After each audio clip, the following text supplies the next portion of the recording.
Hello, and welcome to this explainer. Today, we're going on a seriously fascinating journey. We are going to trace the entire lifespan of a product, literally from its very first conceptual blueprint all the way to its ultimate legacy. And we're going to do it through the lens of advanced performance management. We're pulling directly from the core frameworks of ACCA Advanced Performance Management, so get ready to see exactly how all these moving parts fit together.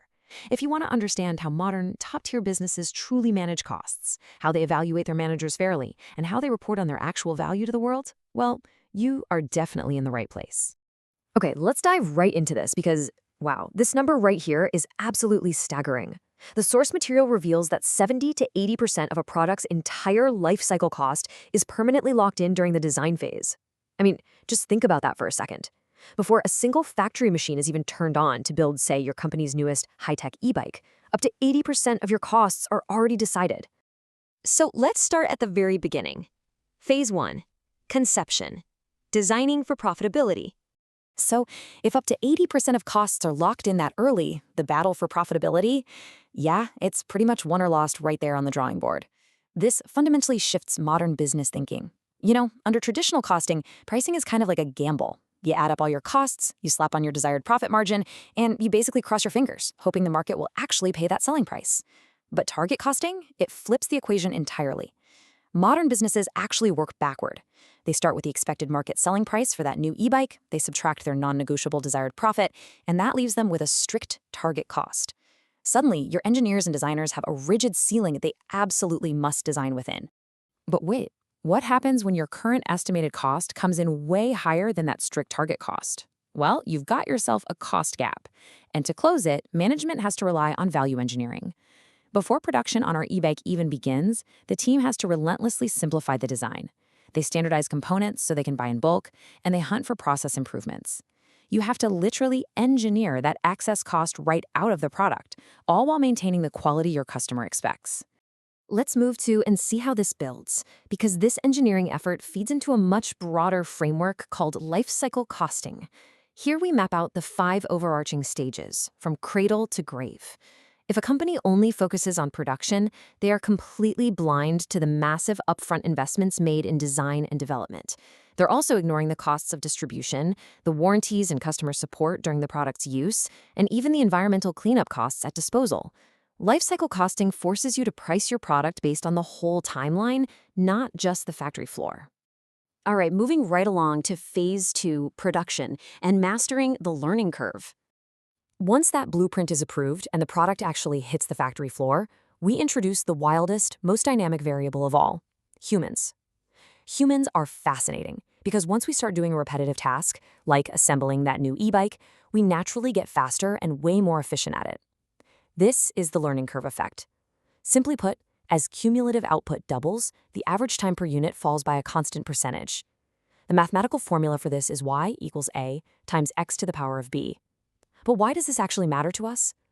Because if you are setting production standards, budgets, or pricing early on, you absolutely must account for this natural improvement. If you don't, your standard is going to be way too slow, your budget too bloated, and your performance metrics will be totally unrealistic.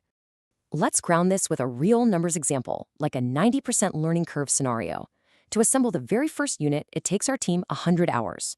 Now look what happens when we double the output to 2 units. Our average time drops to 90% of the original. That means 90 hours per unit, or 180 hours total. If we double the output again from 2 units to 4 units, the average time per unit drops to 90% of 90, which is just 81 hours, making the total time 324 hours. The efficiency gains in those early stages of production are absolutely massive, and management has to capture that in their planning. Which brings us to phase 3, evaluation. Judging performance fairly. Okay, so the factory is humming along, the learning curve has leveled out, and the business is really moving. But market conditions will inevitably shift. Maybe raw material prices suddenly spike or demand completely fluctuates.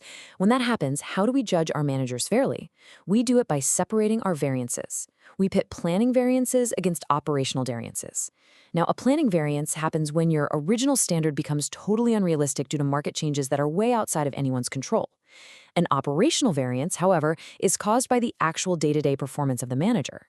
So planning variances are used to revise the standard to match reality, while operational variances are used to measure the manager against that new revised standard. Let's look at a really simple timeline to see how this works in action.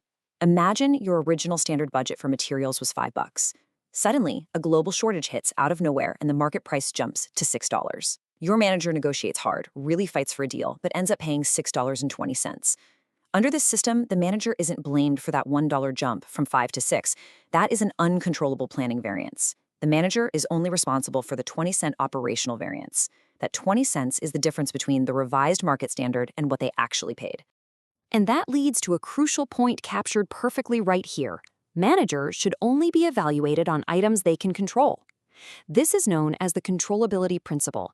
And let me tell you, the behavioral impact is huge. If you penalize your team for uncontrollable planning variances or for, say, allocated head office costs they have absolutely no say in, you will demotivate them immediately. Even worse, it triggers totally dysfunctional behavior. Ever heard of budgetary slack? Yeah, that's where managers intentionally pad their budgets with extra cushion just to protect themselves from unfair reviews. Fair evaluation is exactly what prevents that kind of toxic behavior. Now for Phase 4, the bigger picture. Looking at hidden environmental costs. We've designed the product, we've produced it, and we've evaluated our team. Now it's time to zoom out from the day-to-day operations. A successful business isn't just about internal efficiency anymore. It's about the overarching legacy of the company, and that absolutely starts with uncovering hidden environmental costs. To do this, companies use environmental management accounting, or EMA, which breaks down into 4 really clear cost categories. First up, you have prevention costs, like installing pollution controls. Next is detection, which covers the monitoring and testing of your emissions. Then we get to the failures. Internal failure costs happen when things go wrong but are caught inside the company. Think on-site waste disposal. Finally, external failure costs. These are the absolute nightmare scenarios. We're talking regulatory fines, lawsuits, and a devastating loss of reputation. These hidden expenses, they can silently destroy your bottom line. And this brilliantly illustrates a fundamental truth in performance management. Investment in prevention reduces failure costs. If we tie this all the way back to our design phase, where remember, 80% of costs are locked in, spending money early on prevention and detection is vastly cheaper than paying for catastrophic external failures later. Good environmental management is, at the end of the day, simply good financial management. Finally, let's look at integrated reporting and the 6 capitals. This wide-angle, holistic view leads us perfectly to our final concept. Modern stakeholders, investors, employees, the public, they want to see the whole board. Integrated reporting provides a really concise, clear communication of how an organization's strategy, governance, and performance create value over the long term, not just in the next financial quarter. At the heart of this are the 6 capitals of value creation. Financial capital is just one piece of the puzzle now. Modern businesses are expected to measure and report their impact on manufactured capital, like equipment and infrastructure, intellectual capital, like patents and software, human capital, which is the skills and motivation of their staff, social and relationship capital, meaning brand trust and community relations, and of course, natural capital, the environmental ecosystems we all rely on. Which brings us to the absolute core takeaway of this entire explainer.